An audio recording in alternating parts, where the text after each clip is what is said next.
No, it's definitely been a really long time coming. You know, we felt like we were fairly prepared last year coming in. Just really was looking forward to getting that first start in Indianapolis, and you know, hurt myself. And it's been since that race, it's all I've been thinking about is just, you know, getting in here and starting the Nationwide and seeing what's going on. I mean, the K&N's been great.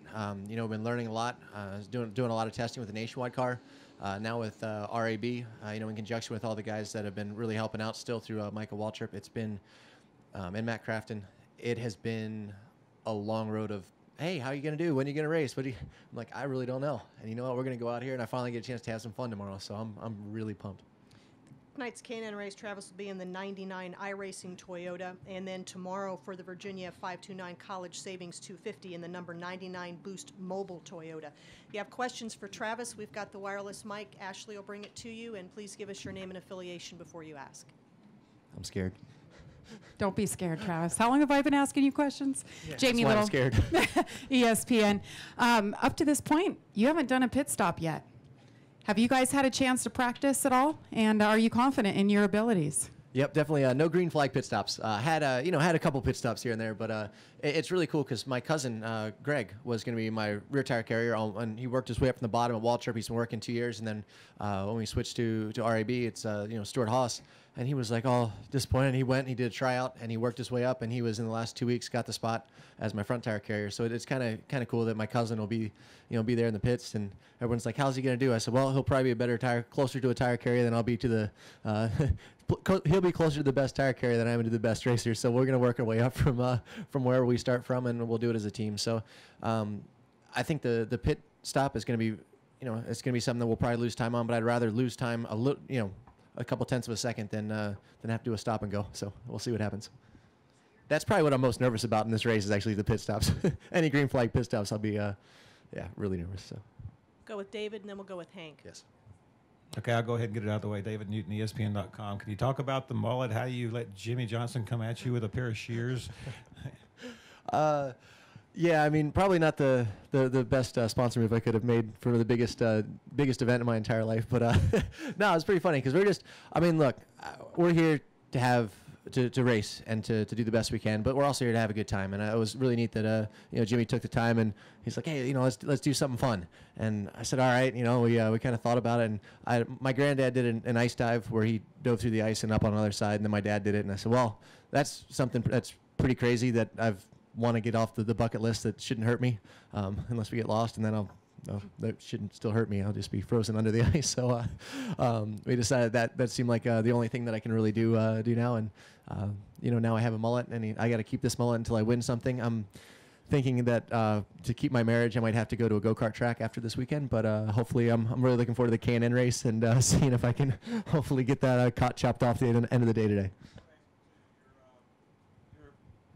Your motor coach bus, Denny Hamlin was saying the first thing you notice when you go to the lot is a bright yellow. Is it the same one you've used before with your other driving, or is this a new bus, or what?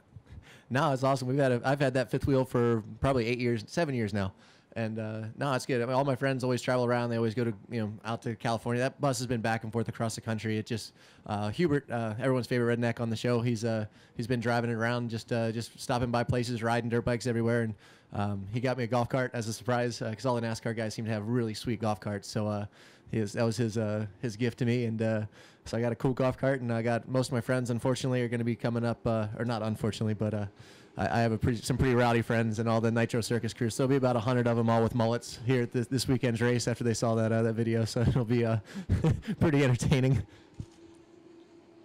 Hank Hers, Associated Press. One of the people in here before was kind of comparing you to almost Danica Patrick, and just in terms of the buzz and stuff. Do you kind of feel that? Do you feel pressure to perform, to not make it look like a publicity stunt or something like that, and just to show that you can do this? Oh, without a doubt. I mean, it's as a racer, I've always felt like a racer. I know I've gone to Nitro Circus and done X Games and everything, which is a show, and you have to be able to have fun with it. But I figure, you know what? I'm going to go out. I'm going to try my hardest, and there's going to be a lot of people that understand what you're doing. There's going to be a lot of people that don't. There's going to be people that don't like stuff you do, or stuff that really like stuff you do. And it's, for me, obviously the mullet, everything, like it's it looks like fun and games on the outside, but anyone that's ever been to the top of any sport knows how much work it takes to get there, and I'm willing to put in that work, and it's not going to be overnight. I realize that, you know, I mean, everyone's like, oh, so how you doing? You're going to, you know, check first or last? You're going to try to win? I'm like, look, everyone out there is going to try to win. I'm going to try, you know, as hard as anybody else, and, you know, every driver has that belief that they can do it. But, you know, a goal for me for this first race, if like a goal that it would be very, very difficult to reach would be to stay on the lead lap.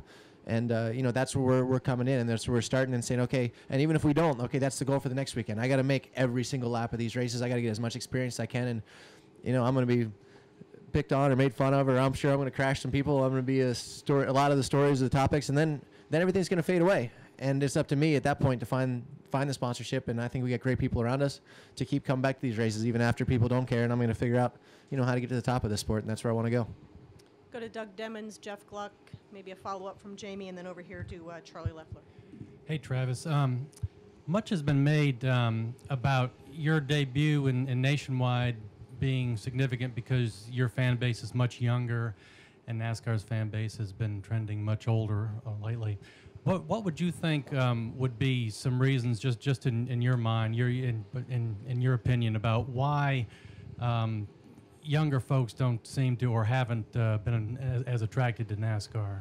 Action sports are great, and even motocross, your whole following, almost every single person from 3 years old on up to 50 has gone to a motocross track that's a fan of motocross, and they've ridden. Everyone has jumped on a skateboard. People can't really relate to what it's like to slide around a corner 3 wide at 200 miles an hour. Having said that, I got so much. I've probably never been ridiculed more from an industry to come to NASCAR, which is ironic. But as all those guys are coming, I brought 10 buddies to Daytona who gave me flack all the way down. And that first car came by on that first green flag lap. Every single one of those guys is hooked. Every single one of those guys is going to be here. Every one of those guys will be at Dover, and they're bringing more people. And I think it's a matter of just coming out, experiencing it, and experiencing it with someone that knows. I mean, if you're just sitting in the stands, you don't really understand. But if you get you get your headset on with whatever, you have someone to relate to. I mean, even, if it's Danica Patrick or if it's Ricky Carmichael, unfortunately now is, had some sponsorship or whatever, trying to get up back. But I think it's easier for someone to come in that can relate to something. And for me, this is the most competitive sport in the world. All these guys are competitive. They don't give it the benefit of the doubt because they just see it on TV and they don't understand it.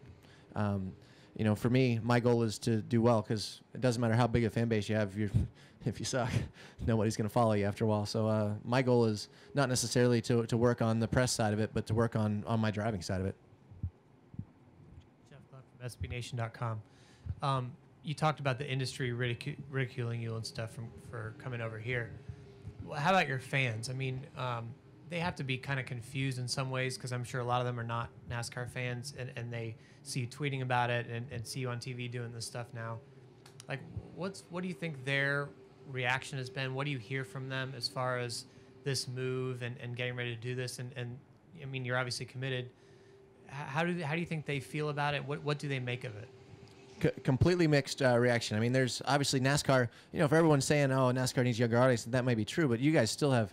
Your demographic is so much bigger than anything that we have in action sports. It's just our action sports is just a younger demographic. It was cool. I was actually at a Subway and the guy came up. He's like, "Hey, my son was always action sports. I've always been trying to get him, to watch NASCAR. Now we have something we can do together," which is like, for me, that, that goes a long way. Like that's a pretty neat thing. But it's not. I wouldn't say a matter of fans not liking NASCAR. It's a matter of fans not understanding NASCAR. When it started back in David Pearson and even Earnhardt and whatever, I mean, it was just rowdy. These guys were racing, they're wild, they're whatever. It's become much more of a as it needs to be with money and sponsors and everything that comes in. It's a much it doesn't get that 16-year-old, oh, I'm gonna go peel the tires and cause some havoc and go fast. It doesn't have that same image anymore, but it's still, at the core of it, it's still racing. It's still fast. It's still fun, and it's still exciting. Travis, your whole life, basically, you've raced on dirt. And I know you always would say to me, concrete is not my friend. Asphalt is not my friend. But I'm curious how your dirt background is going to help you, do you think, in maybe a Nationwide car, and how it's helped you in the K&N series so far? It's helped a lot in that we actually haven't. They said, the second with the radial tires, when you get sideways, you're done. And I've had some full corner drifts and been able to save it. So and that end I'm okay, but I think for me, my biggest challenge, like you said, even supermoto, even on motorcycles, everything to figure out how to do pavement, it's been different. And you know what? It is a huge challenge. And do I know a lot about pavement? Heck no. On the rally races that were the pavement races, I always did a lot worse. We always felt like the looser the gravel, the more sideways the car was, the more out of control. If they raced in the rain, I'd be tickled to death right now. But that's not what it is. And this is what I signed up for. Everyone's like, oh, well, if it was like this, you'd do better. I'm like, right. But guess what? It's like this. And this is the way we're going to try to go out, and we're going to try to do the best we can. And we're going to learn it. Travis, Charlie Leffler, Mechanics for Local. Considering how long it's been for you to get to this nationwide race and what happened to keep you from getting to it the first time, will there be a sense of caution going into the K&N race tonight to make sure nothing happens? Man, I mean, if you're out there racing, no excuses. Always, anybody that says, oh, I can't do that because I got a job on Monday. I do, although understand that a lot more now than I did before I hurt myself at X Games. If you sign up, if you go out there, then you're committed. And you know what? Definitely going to go out and do the best we can. I'm hoping to win that thing. We felt really good in practice. We were 8th quickest on the first practice, but car was good on the long runs. And if I could cut my mullet by the end of tonight, I would be the happiest person in the world. So yeah, I'm going like hell in that K&N race.